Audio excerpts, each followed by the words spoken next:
Hi, my name is Dylan. I'm just going to share a little bit about my testimony.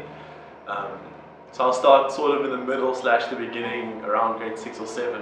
I always sort of grew up in a Christian home and had beliefs and morals taught to me that were Christian. But it was only really in grade 7 that I made the choice myself to follow Jesus and to include him in my life. And it was good, things were fine. I wasn't the best kid. In fact, I was quite naughty. I often got in trouble at school. I was quite angry at most people. And then, yeah, I kind of just moseyed on through life. And then grade 9 came, and this was like a sort of major pivot point in my life. So 2010, this was. So before this, my dad and I used to be really good friends. We never really had a good relationship when I was growing up. I was always very intimidated and scared and didn't really want to talk to him. But grade 8 and 9, we sort of started doing a lot of stuff together. Most weekends we'd go fishing or spear fishing or just go surf at the beach and hang out kind of thing. And yeah, he really just started becoming one of my best friends, someone that I could trust and always rely on. He was always there, he was always excited to see me, always excited to do stuff with me. And then it was probably end of July, it was near the end of July, end of the sardine run. He decided to go, it was a Wednesday or Thursday, to go spearfishing, and I tried my best to get out of school, but I was locked in by his darn Afrikaans test. And then, so he went with 2 of his friends, and they went out by Vetchi's beach, which, if you know Durban, that's like the very first beach next to the harbour. It's very calm, it's very tranquil. They came out across the pier and they saw a chap sort of stuck on the rock there. Been out there for quite a while, I think. And so they pulled him onto their boat, they checked that he was okay. And while they were there, my dad decided to start a spearfishing venture, so he jumped in the water by himself. And while his friends were checking up on this other guy, some time passed, and eventually one of them raised the question of, well, where's Andrew? And so eventually they found his boy floating in the water. His diving buddy went down and found him there, sort of just adrift in the water by himself. They pulled him onto the boat, rushed to the shore. Fortunately, there was an ambulance there already with some lifeguards that were actually just doing routine drills on the beach, practicing pulling people out the water. And so they rushed him to the hospital. He had a very faint heartbeat, and he sat in hospital for a week, hooked up to every machine that I could think of. And after that week, he passed away. And that for me really like grabbed me by the shoulders and just shook me and showed me like what life was and what it wasn't. And like I was broken. At the age of 14, I lost my best friend and my dad. And how I could express that and how I could speak to someone about that, I had no clue. And all I really wanted was to be alone. But there were so many people in my life in that time, close friends from church, that had such a huge impact on me and such a huge positive force in my life. But one thing that I really want to speak about, and the one thing that sort of defines who I am today, and my understanding of God, was the impact that He had in that time. And I came across a verse. I'm just going to read it off my phone quickly. It's Matthew 7, verse 7 to 10. It's quite a common verse. It says, "Ask and it will be given to you. Seek and you will find.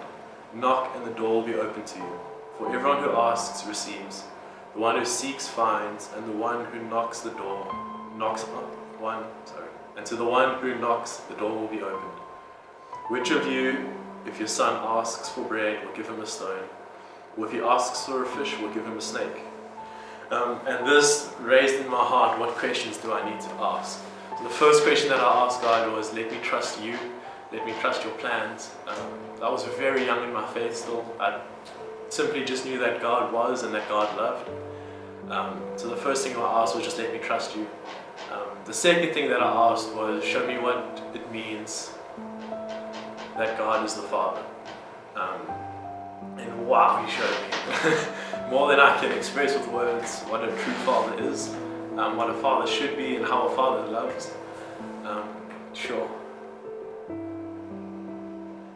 So through that time, God just showed me in leaps and bounds what it means to have God the Father. And I don't know if you can really understand that until He is the only Father that you have.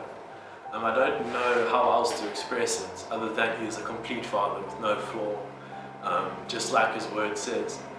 About a year after that, I learned something new. I learned that the trials that we go through aren't for our own gain in faith. They aren't so that we can become stronger. They are, but not entirely. Also so that we can help other people who go through similar things. So it was almost exactly a year later, within a week, 2 of my close friends at church dads died as well. A girl's dad died in a plane crash, and one of my guy friends, a very close friend of mine, his dad died in a motorbike accident. And so here I was now with 2 of my very close friends who were going through exactly what I went through, with still very open wounds, still going through. But I had just finished learning what it meant to have God the Father.